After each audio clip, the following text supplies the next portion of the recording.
भारत रत्न से सम्मानित देश के पूर्व प्रधानमंत्री अटल बिहारी वाजपेयी का शरीर आखिरकार पंच तत्वों में विलीन हो गया। उनके अंतिम दर्शन और उसके बाद उनकी अंतिम यात्रा में ऐसा जनसैलाब उमड़ा जैसा हाल ही में शायद पहले कभी नहीं देखा गया। उन्हें आखिरी सलाम कहने को न सिर्फ लाखों देशवासी बल्कि विदेशों से भी कई जानी मानी हस्तियां पहुंची। ये उनकी वैश्विक स्वीकार्यता की एक बानगी थी। वो उन विरली राजनीतिक शख्सियतों में से थे जिनका असल मायने में कोई विरोधी ही नहीं था। सारा देश उनका अपना था। यूएन में उन्होंने हिंदी में भाषण देते हुए जय जगत का नारा दिया, यानी देश ही नहीं बल्कि ये पूरी दुनिया एक तरह से उनकी अपनी थी। और यही वजह है कि उनके निधन से हर कोई गमज़दा है। अटल बिहारी वाजपेयी अब हमारे बीच में नहीं हैं, लेकिन उनके शब्द, उनके भाषण, उनके विचार और समाज के लिए किए गए उनके काम हमेशा हमारे साथ रहेंगे। आज विशेष में याद करेंगे अटल जी को उनके भाषणों और कविताओं के जरिए।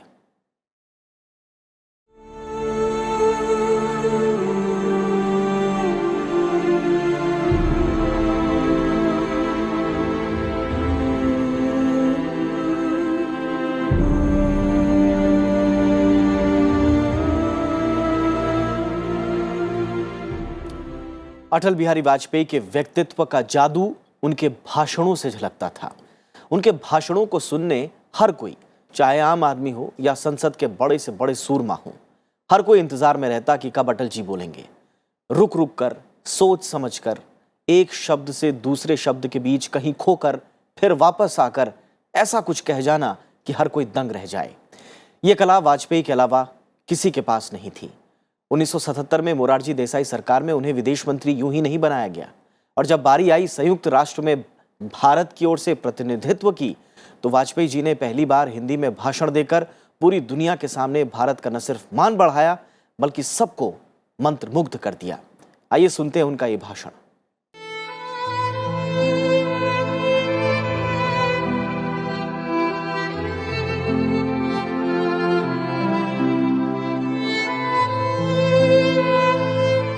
मैं भारतीय जनता की ओर से राष्ट्र संघ के लिए शुभकामनाओं का संदेश लाया हूं। महासभा के 32वें अधिवेशन के अवसर पर मैं राष्ट्र संघ में भारत की दृढ़ आस्था को पुनः व्यक्त करना चाहता हूं।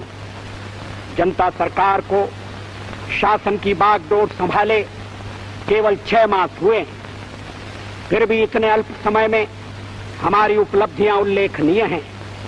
भारत में मूलभूत मानव अधिकार पुनः प्रतिष्ठित हो गए।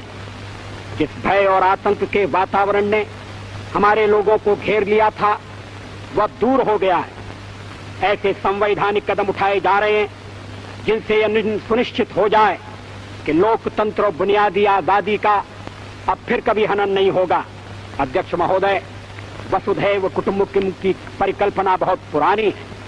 भारत में सदा से हमारा इस धारणा में विश्वास रहा है कि सारा संसार एक परिवार है। अनेकानेक प्रयत्नों और कष्टों के बाद संयुक्त राष्ट्र के रूप में इस स्वप्न के अब साकार होने की संभावना है। यहां मैं राष्ट्रों की सत्ता और महत्ता के बारे में नहीं सोच रहा हूं। आम आदमी की प्रतिष्ठा और प्रगति मेरे लिए कहीं अधिक महत्व रखती है। अंततः हमारी सफलताएं और असफलताएं केवल एक ही मापदंड से नापी जानी चाहिए कि क्या हम पूरे मानव समाज, वस्तुतः हर नर, नारी और बालक के लिए न्याय और गरिमा की आश्वस्ति देने में प्रयत्नशील हैं।